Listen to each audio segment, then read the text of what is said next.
इस वीडियो में मैं हमारे इंडिया के ईस्ट बॉर्डर से वेस्ट बॉर्डर तक जाने वाला हूँ, बट यहाँ एक बहुत बड़ा ट्विस्ट है और वो ये है कि हमें मात्र इस 1 रुपए में यहाँ से मुंबई जाना है। बट हमें आखिर मुंबई क्यों जाना है? जनरली जब मैं मेरे मेल्स चेक कर रहा था तब मुझे स्पॉटिफाई से एक मेल आया हुआ दिखाई दिया। वास्तव में इस ईमेल में क्या होगा ऐसा सोचकर अपनी क्यूरियोसिटी के साथ मैंने मेल को ओपन किया तो मुझे पता लगा कि 5 नवंबर को स्पॉटिफाई मुंबई में बहुत बड़ा क्रिएटर्स डे कंडक्ट करने वाला है। वहाँ इंडिया के टॉप क्रिएटर्स आने वाले हैं। सो उस मेल में मुझे भी इन्वाइट किया गया है, बट मेरी किस्मत ही खराब है। वो मेल मुझे आज से 10 दिन पहले आया था और मैंने उसे ओपन भी काफी लेट किया। जब मैंने मेल को ओपन किया तो मुझे पता चला कि इवेंट बस 1 हफ्ते में ही स्टार्ट होने वाला है। तो फिर हम इस 1 हफ्ते में यहाँ से मुंबई जाने का एक्सपेंसेस सिर्फ इस 1 रुपए में ही करने वाले हैं। सो अगर इसे आप एक चैलेंज समझ रहे हैं तो आप गलत हैं, क्योंकि असली चैलेंज ये है कि हम यहाँ से मुंबई जाने के लिए ट्रेन या बस का इस्तेमाल नहीं करेंगे। सो हम किस ट्रांसपोर्ट का यूज करने वाले हैं आप समझ ही गए होंगे, वो है प्लेन। सो तुरंत मैंने अपना कंप्यूटर ओपन करके फ्लाइट चार्जेस का पता लगाया। तब मुझे एक दिल दहला देने वाली चीज का पता लगा कि बस और ट्रेन से वापस आने का खर्च कम है लेकिन फ्लाइट का चार्ज महंगा है। सो हमें वहां जाकर वापस आने के लिए 16,000 रुपए खर्च करने होंगे। तो हमें 1 हफ्ते में 16,000 रुपए कमाने हैं और वहां पर रहने के लिए अप्रोक्सीमेटली 4,000 रुपए तो कमाने ही हैं। तो कुल मिलाकर हमें इस 1 हफ्ते में कमाने हैं 20,000 रुपए और मुझे वो 20,000 रुपए इस 1 हफ्ते में जल्द से जल्द कमाने होंगे, क्योंकि हम अगर इस काम में देरी कर देंगे तो फ्लाइट के चार्जेस इंक्रीज होते रहेंगे। और तो और सबसे मजेदार बात ये है कि ये मेरा पहला फ्लाइट जर्नी है। अभी तक मैं एक बार भी प्लेन में नहीं बैठा, सो मुझे ऑन बोर्डिंग कैसा फील होगा, क्या दिखेगा, कुछ नहीं पता। तो आपके साथ मैं भी जाने वाला हूँ। सो ये वीडियो बहुत इंटरेस्टिंग होने वाला है। पैसे कमाने के लिए सिर्फ मेरा इन्फ्लुएंस होगा, फ्रेंड्स और फैमिली की हेल्प नहीं लूंगा एंड जो पैसे मैं कमाऊंगा वो सब जेन्युइन होंगे, विदाउट एनी चीटिंग मैं उसे कमाऊंगा। सो अगर मैं 20,000 रुपए कमा पाता हूँ तो ही मैं उस इवेंट में जा सकता हूँ। अगर मैं नहीं कमा पाया तो इम्पॉसिबल को पॉसिबल करना ही मेरा टारगेट है। भगवान से प्रार्थना करके हम इस चैलेंज को शुरू करेंगे। एक बार सोचने पर तो ये इम्पॉसिबल टास्क लगता है, बट इस इम्पॉसिबल टास्क को सिर्फ मैं ही नहीं कोई भी कर सकता है। ये बात इस बात का प्रूफ है कि ये एक चैलेंज है। दिमाग में बहुत सारे आइडियाज आ रहे हैं लेकिन लगता है कि कुछ भी काम नहीं करने वाला। लेकिन 4 घंटे लगातार सोचने के बाद फाइनली मुझे एक आइडिया आया। वो आइडिया है बाय एंड सेल मेथड। 1 रुपए में कुछ खरीदना है, उसे 2 रुपए में बेचना एंड उस 2 रुपए में कुछ खरीद के 5 रुपए में बेचना एंड वैसे ही करते करते 7 दिन में 20,000 रुपए मुझे कमाने हैं और इसमें काफी मेहनत लगेगी। आई नो ये काफी मुश्किल टास्क है, बट सेकंड ऑप्शन है हमारे पास, वो है स्मार्ट वे। इसमें हमें परेशानियां हैं लेकिन वो फिजिकल नहीं है, वो है मेंटली। हमारी धरती पर हर जगह शॉप्स, कंपनीज, मॉल्स और ऐसे बहुत से बिजनेस हैं और इस धरती पर जितने भी बिजनेस हैं, छोटी दुकान से लेकर बड़ी मल्टी कंपनी तक, सभी बिजनेस ओनर्स की एक ही इच्छा होती है कि उनकी शॉप्स पर ज्यादा से ज्यादा कस्टमर आने चाहिए। वर्तमान में जो कोई बिजनेस ओनर है वो अपनी शॉप पर कस्टमर लाने के लिए न्यूज़पेपर या फ्लेक्सी में या लोकल टीवी में एडवर्टाइज करते हैं। ऐसा करना एक ओल्ड मेथड है एंड उससे कुछ खास फायदा भी नहीं होता। इसीलिए हम उनके पास जाकर हम उन्हें फेसबुक एड्स और इंस्टाग्राम एड्स का बिजनेस दिखाएंगे। मुझे फेसबुक एड्स और इंस्टाग्राम एड्स के बारे में काफी कुछ पता है। अब मैं कुछ बिजनेस ओनर के पास जाकर उन्हें बोलता हूँ कि मैं उनका बिजनेस फेसबुक पर प्रमोट करूंगा और अगर वो इस बात के लिए तैयार हो जाते हैं तो मेरा काम बन जाएगा। ऐसा करने के लिए मैं सर्विस फीस में 10,000 या 20,000 रुपए चार्ज करूंगा। वैसे तो ये दोनों मेथड्स अच्छे हैं और दोनों ही हार्ड भी हैं, बट अब मेरा मेन क्वेश्चन ये है कि इन दोनों मेथड्स में से मैं कौन से मेथड को चुनूं। इसने तो मुझे सोच में ही डाल दिया है। इस बारे में सोचने पर मुझे इस 1 रुपए के बारे में याद आया। तब मुझे याद आया कि क्यों ना मैं इस 1 रुपए का इस्तेमाल करके ही अपने रास्ते को चुन लूं। इस कॉइन को हम फ्लिप करेंगे। अगर हेड आया तो मैं स्मार्ट वे को चुनूंगा और अगर टेल आया तो मैं बाय एंड सेल मेथड को चुनूंगा। लेकिन अगर मैं कॉइन को फ्लिप करूंगा तो मुझे मजा नहीं आएगा, इसीलिए मैं एक स्ट्रेंजर से मेरे मेथड को डिसाइड करवाऊंगा। एंड रोड में जाते ही मुझे एक स्ट्रेंजर मिला। इस 1 रुपए को जरा आप ऊपर उछालिए, देखते हैं कि हेड आएगा या टेल आएगा। चलिए देखते हैं, ठीक है। मुझे काफ़ी टेंशन हो रही थी कि जब उस कॉइन को उछाला जाएगा तो उसके बाद क्या रिजल्ट आने वाला है।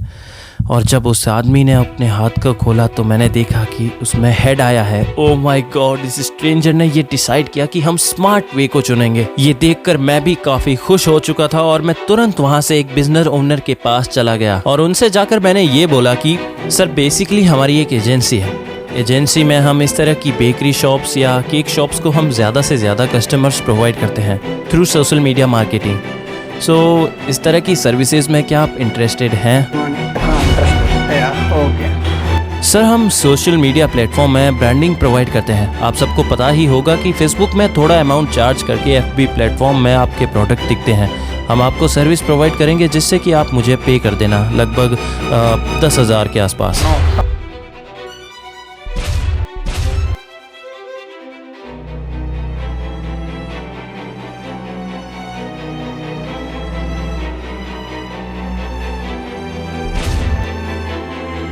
बहुत से लोग मना ही कर रहे हैं और कुछ का कहना है कि वो कल फ़ोन करके बताएंगे।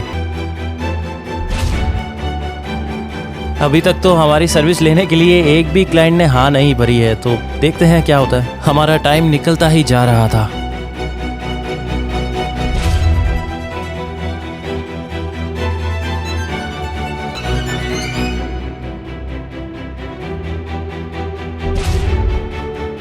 बिजनेस ओनर्स के पास घूमते घूमते तो रात ही हो गई।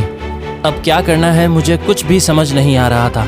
इस मार्केटिंग मेथड को चुनकर शायद मैंने कुछ गलती कर दी है, मुझे ऐसा लगने लगा था। लेकिन मैंने आपसे जो बोला है मैं उसे पूरा करके रहूंगा और ये मेरी जिम्मेदारी है।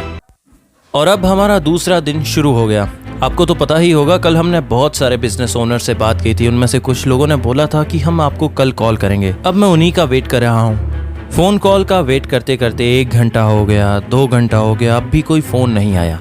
सोचा रात तक एक कॉल आएगा, तो ये समझकर सब्र से बैठा रहा। टाइम चलता जा रहा था और मुझे टेंशन बढ़ती जा रही थी। एक भी कॉल नहीं आया और अब जब मुझे एक भी कॉल नहीं आया तो मेरी टेंशन बढ़ने लगी और ज़रा सा सब्र भी मुझसे नहीं हो रहा था। जिन लोगों ने मुझे बोला था कि वो कल कॉल करके बताएंगे, अब मैं ही उनको कॉल कर रहा हूँ। तब मुझे पता चला कि 10 या 20 हज़ार तो बहुत उनको ज़्यादा लग रहे हैं। वो 10-20 हज़ार रुपये देने के लिए तैयार नहीं हो रहे थे। तो मुझे लगने लगा कि मेरा पूरा एक दिन बर्बाद हो गया। अब सिर्फ 5 दिन ही बाकी है। I ran up a check, I might do it again. Enemies close, had me thinking they're friends. 10 toes down, I'll be free until the end. Crib outside the city, I don't feel safe in my hands.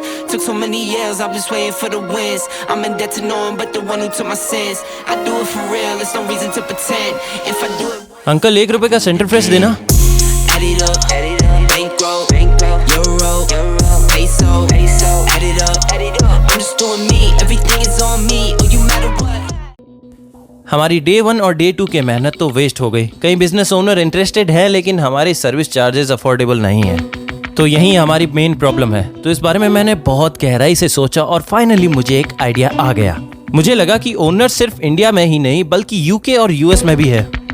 सो क्यों ना हम हमारी service उनको provide करें। उनका $1 हमारे 82 rupees के बराबर है। यहाँ पर 10,000 रुपए सर्विस चार्जेस बहुत ज्यादा एक्सपेंसिव लग रहे हैं, लेकिन वहाँ पर उनको उतना एक्सपेंसिव नहीं लगेगा। अगर हमें यूएस जाना है तो हमें लाखों खर्च करने पड़ेंगे। अगर उनको फोन करे तो उनका कंट्री कोड नहीं है। सब कुछ दिख तो अच्छा रहा है, लेकिन उनको फाइनली कांटेक्ट कैसे करना है ये काफी मुश्किल काम है। फाइनली मुझे आइडिया आ गया। वास्तव में हम फेसबुक और इंस्टाग्राम प्लेटफॉर्म यूज करते हैं नए फ्रेंड्स बनाने के लिए और उनसे चैट करने के लिए। तो क्यों ना हम इन दोनों बड़े प्लेटफॉर्म का यूज करके यूएस के बिजनेस करने वालों को कांटेक्ट करें। उनको सिर्फ हमें एक मैसेज करना है और हमारी सर्विसेज के बारे में बताना है। अगर वो इंटरेस्टेड बोलते हैं तो हमारी डील फाइनल हो जाएगी। तो मैं अभी अमेरिकन बिजनेस ओनर्स को ढूंढकर उनको एक मैसेज कर देता हूँ।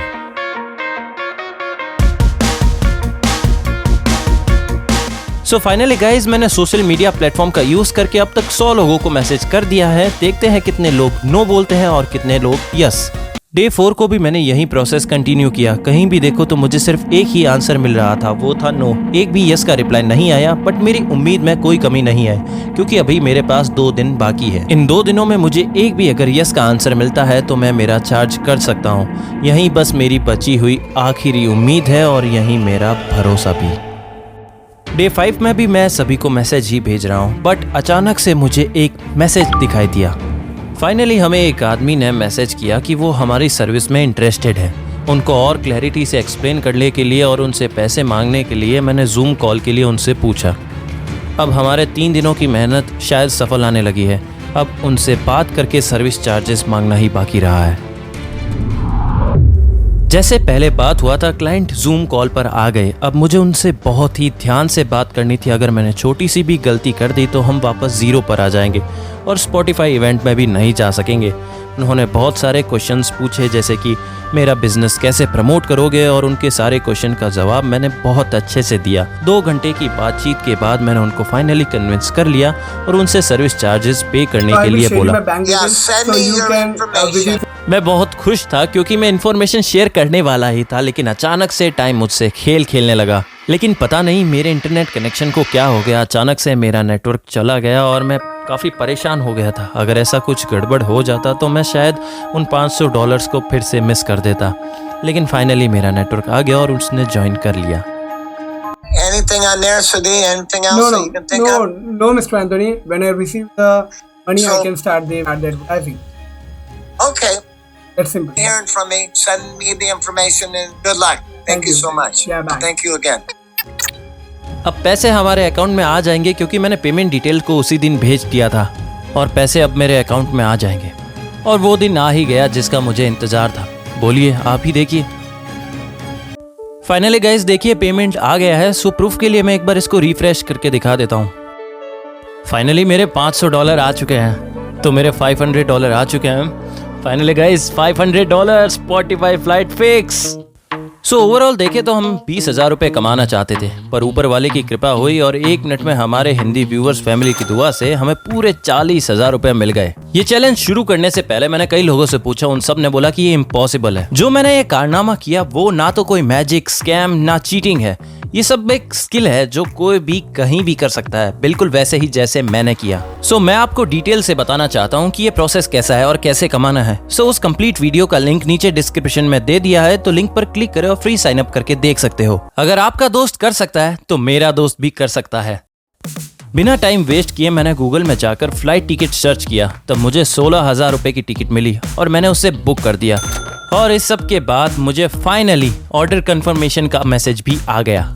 ये मेरी फर्स्ट जर्नी होने के कारण मुझे बहुत टेंशन हो रही है, बट नो प्रॉब्लम, आप सब मेरे साथ मुंबई जाने वाले हैं। सो मुझे फ्लाइट जर्नी के लिए 16,000 खर्च करने पड़े और बाकी 24,000 का क्या करूं मुझे नहीं पता, तो देखते हैं क्या करेंगे। सो कल ही हमारी फ्लाइट है। तो अभी 10 बजे हम एयरपोर्ट आ गए हैं। एयरपोर्ट के अंदर चलते हैं। एयरपोर्ट के अंदर डाउट्स है तो मैं पूछ रहा हूँ, वो बोल रहे हैं कि वहाँ जाना है, क्या करना है, सब बता रहे हैं। अब 12 को फ्लाइट टेक ऑफ हो गया है और हमारा एक्सपीरियंस तो नेक्स्ट लेवल था, क्योंकि बीच में हैदराबाद में दूसरी फ्लाइट में चढ़ना है। सो वैसा हमें उधर 1 घंटा वेट करना पड़ा और अब हम हैदराबाद से मुंबई जा रहे हैं। तो 5 बजे फाइनली जाकर हम मुंबई पहुँच गए। गाइस अभी कैमरा को ऑफ करना चाहता हूँ, लेकिन अभी एक मस्त न्यूज़ मिली है।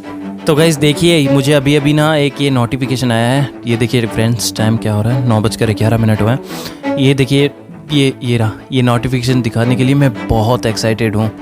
सो वो नोटिफिकेशन आया पेपैल से, मैं दिखाता हूँ। ये रहा, यू हैव रिसीव्ड $500 फ्रॉम ग्रेवियर। तो मैं आपके सामने ही टैप कर रहा हूँ।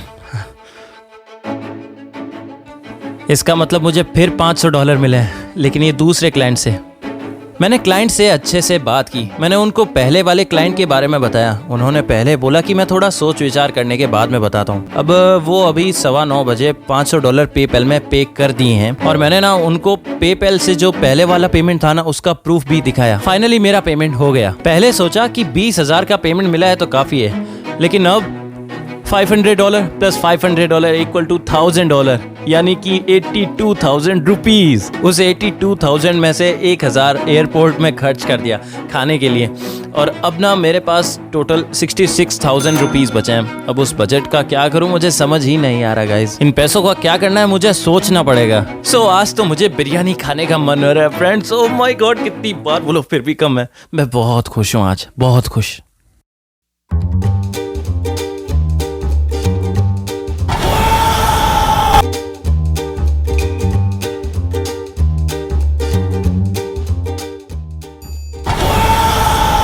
इवेंट में जाने के लिए अभी थोड़ा वक्त है। मम्मी ने डांटा, इसीलिए मैं सैलून आया हेयर कट करवाने के लिए। होटल में जो सैलून है वहाँ पूछा तो उन्होंने बोला कि 1,000 रुपये लगेंगे। मैं तो लिटरली मेरे गांव में 100 रुपये में हेयर कट करवाता हूँ, यहाँ 1,000 बोला है। पता नहीं, देखते हैं कैसे करते हैं हेयर कट। इतना महंगा हेयर कट है यार, देखते हैं जो भी होता है। मैं अपना एक्सपीरियंस ब्लॉग में बोलता हूँ और आप अपना कमेंट सेक्शन में बताइए। मुंबई में शॉपिंग करके मैंने कपड़े खरीदे तो 3000 और खर्च हो गए। सो फाइनली हम तो स्पॉटिफाई इवेंट के लिए रेडी हो गए हैं। यहाँ हमें एंट्री पास तो दे दिया गया, अब हम अंदर जाने के लिए रेडी है। यहाँ हमने खूब मस्ती की, तो व्लॉग वाली वीडियो जरूर देखिएगा। एक हफ्ते पहले हम जहाँ जाना चाहते थे, आज सच में हम वहीं पर हैं। कितना सुंदर नज़ारा है, यहाँ फुल एंजॉय है। लाइफ में फर्स्ट टाइम ऐसे इवेंट में आया हूँ मैं। तो आज से पहले मैं कभी भी ऐसे इवेंट में आया नहीं हूँ, ये मेरा पहला चांस है जब मैं यहाँ पर आया हूँ। ये हैं यहाँ की इवेंट मैनेजर, इनका नाम समिता मैम है। अगर मैं स्पॉटिफाई में आज जिंदा हूँ तो इनकी वजह से। जैसे हर एक सफलता के पीछे एक लड़की का हाथ होता है, वैसे ही स्पॉटिफाई के पीछे समिता मैम का हाथ है। और गेमिंग रूम में जाकर हमने खूब एंजॉय किया, बट वहाँ पर ना एक गलती हो गई। वहाँ से एक ब्लॉक को मैंने बाहर निकाला और फिर सारे के सारे ब्लॉक नीचे गिर गए। यहाँ कोई हील रूम लिखा है, जाकर देखते हैं। सो अगर यहाँ हमारा नाम लिखे है तो स्पॉटिफाई में लाइफ लॉन्ग रह जाएंगे, हम सब के तरह नहीं।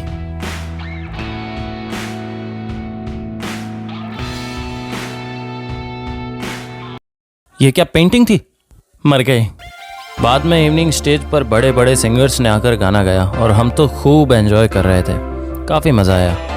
रात को जब लाइट्स ऑन हुई तो इवेंट मूड में आ गया। एंड फाइनली वो टाइम आ गया जिनको मैं इंस्पिरेशन मानता था, उनके साथ मुझे एक फ़ोटो लेने का मौका मिला और डीजे शुरू हो गया।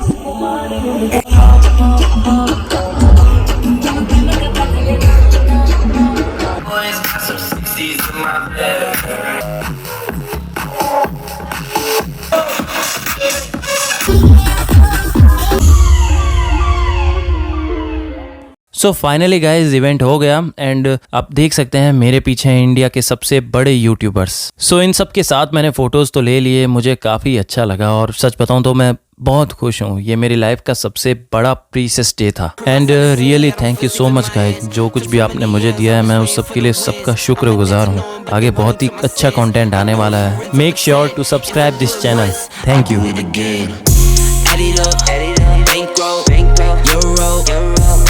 Peso, add it up, I'm just doing me, everything is on me, oh you matter what, add it up, bankroll, euro, peso, add it up, I'm just doing me, everything is on me, oh you matter what. बताया भाई ने कि थोड़ा inspiration लेते हैं मेरे से और या। अच्छा कर रहे हैं। मैंने भी सुना पूरा देखा, बाकी भाई को यार जाके सब्सक्राइब करो, सपोर्ट करो यार भाई। जरूर। Add it up, bankroll, euro, peso, add it up, I'm just doing me, everything is